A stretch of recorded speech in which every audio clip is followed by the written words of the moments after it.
you're going to represent the Philippines at the Miss Teen Week Super Glow in Vietnam. So can you tell us on your preparation for this competition?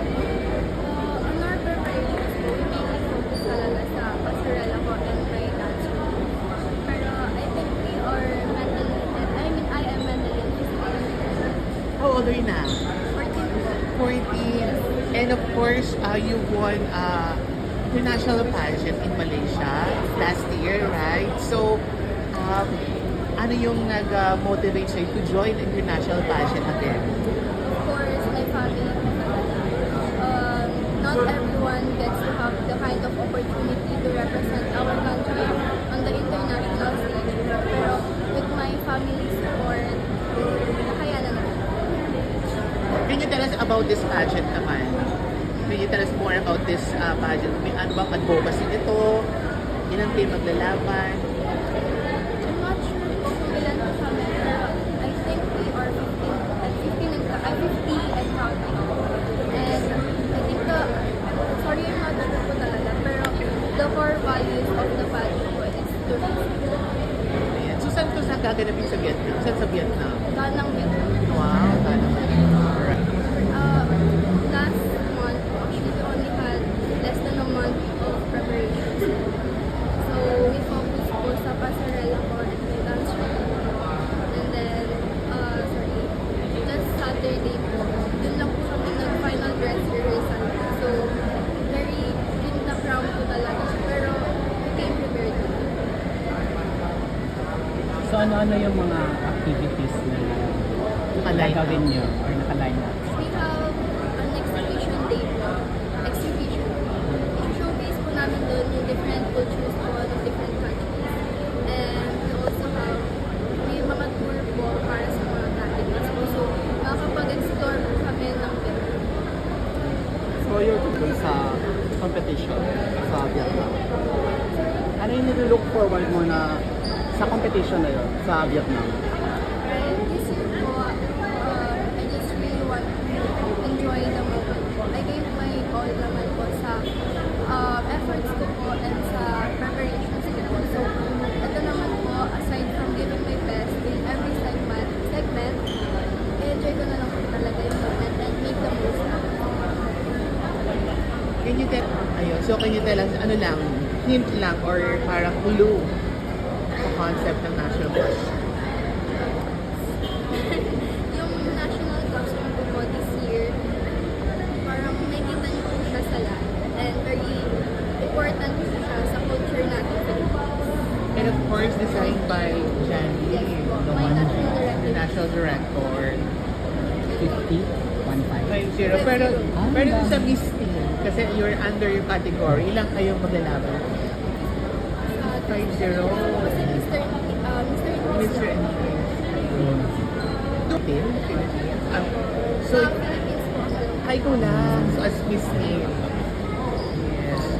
How do you feel right now na pupunta ka na sa Vietnam to compete for Miss Teen Super Glow? Feels very surreal po talaga. Since last year, I was here to compete in another country. And this year po, we are off to Vietnam. I feel very honored po to represent our country again. And I promise to make everyone proud. Be our next Miss Teen Super Glow 2025. I believe that I am deserving of the crown and the title because I have a mission. I have a mission to fulfill po with or without the title. So may date na kung kailan yung grand coronation na yun? August 16. So abangan na po. Wow. So, paano yung feeling na, of course, at the young age, no? Ang dami mo na, especially sa pageant. So, of course, may pressure po kasi syempre bata pa lang po. Pero I turn it into motivation instead. Kasi syempre pinagsasama at pinagkasabay po yung actions ko and the modeling. Pero with my family and friends support naman po, kaya ko. And you ever received from your national director, Shandy Roman? Dito dyan decide po na just enjoy the moment. Huwag po akong kabahan and just do everything I can. Represent our country on the international stage. meron ka bang gustong parating na advice sa mga gustong mag-compete din also sa international na kagaya mo? Those who wants to join pageantry, start now even if you feel unready. Confidence is built through experience mo and not before it. So, kung gusto niyo pong mag-join ng pageantry, just go for it po and Yeah, labanan. Like for example, you have a swimwear ba, evening gown, ano yung mga segments na paglalabanan sa competition? actually, sa ano lang po talaga, sa national costume and dance and then yung evening naman. I see. So ano yung i-showcase mo na dance number? dance. Cultural Na may dance. halo po siyang modern dance. Wow. Anong inspiration ng departure outfit mo? No idea po kasi Flowers. nagkakatiwalaan ko talaga natin sila.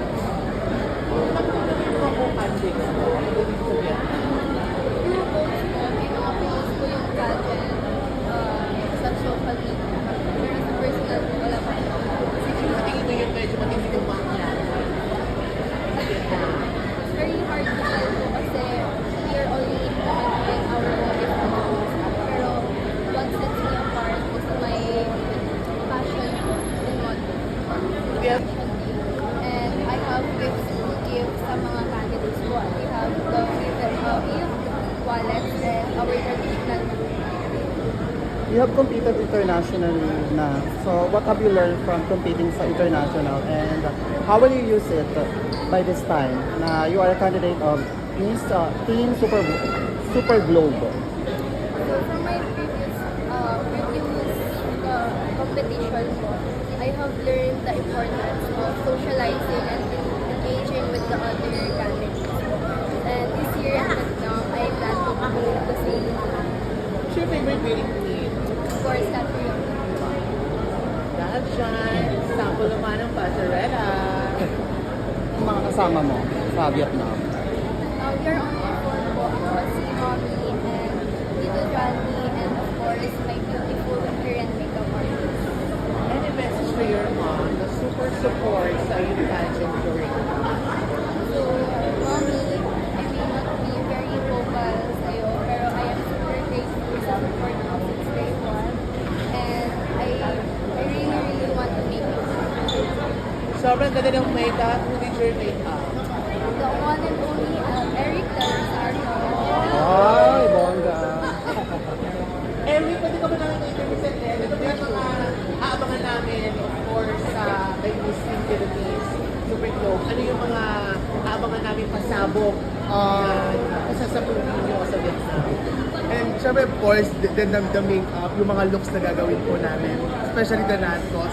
Sobrang na-excite ako doon sa gagawin namin look kasi sobrang abangan po talaga natin yung natkos. Then, sa evening gown, syempre, pinag-aralan ko na din talaga yung mukha niya para mas lalong umanga talaga yung ganda ng mga Pilipinas. So itong makeup na to ngayon, itong departure makeup ko, Yes. parang itong finals na to eh. So aabangan pa kami. Yes, meron pa. Mas bongga. So talagang na-test look nyo na lahat.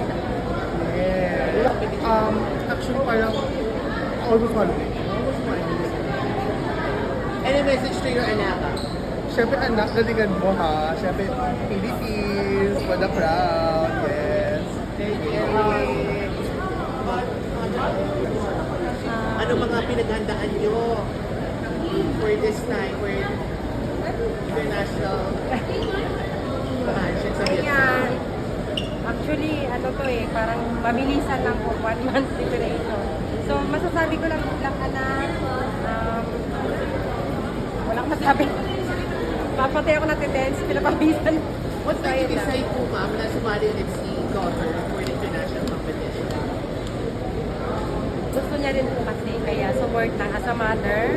Kung ano man yung gusto niya, yun din naman din ang gusto ko. So yun, support lang po. Laban. Thank you, mother. Thank you po. And photo muna siguro. Last message. Po, thank you so much for your unwavering support and love. I feel very honored po to represent our country again on the international stage po. And as I said, I will make everyone happy. so much. Hanggang sa vlog And din. photo.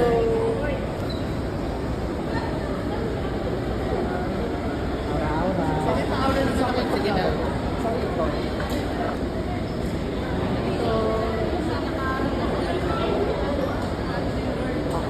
Okay pa sa relax.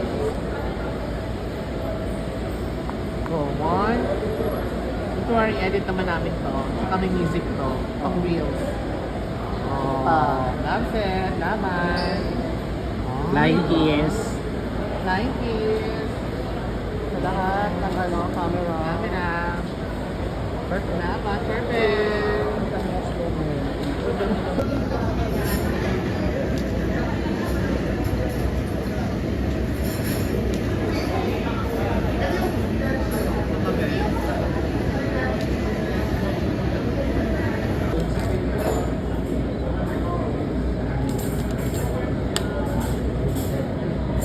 Yeah, wait lang po.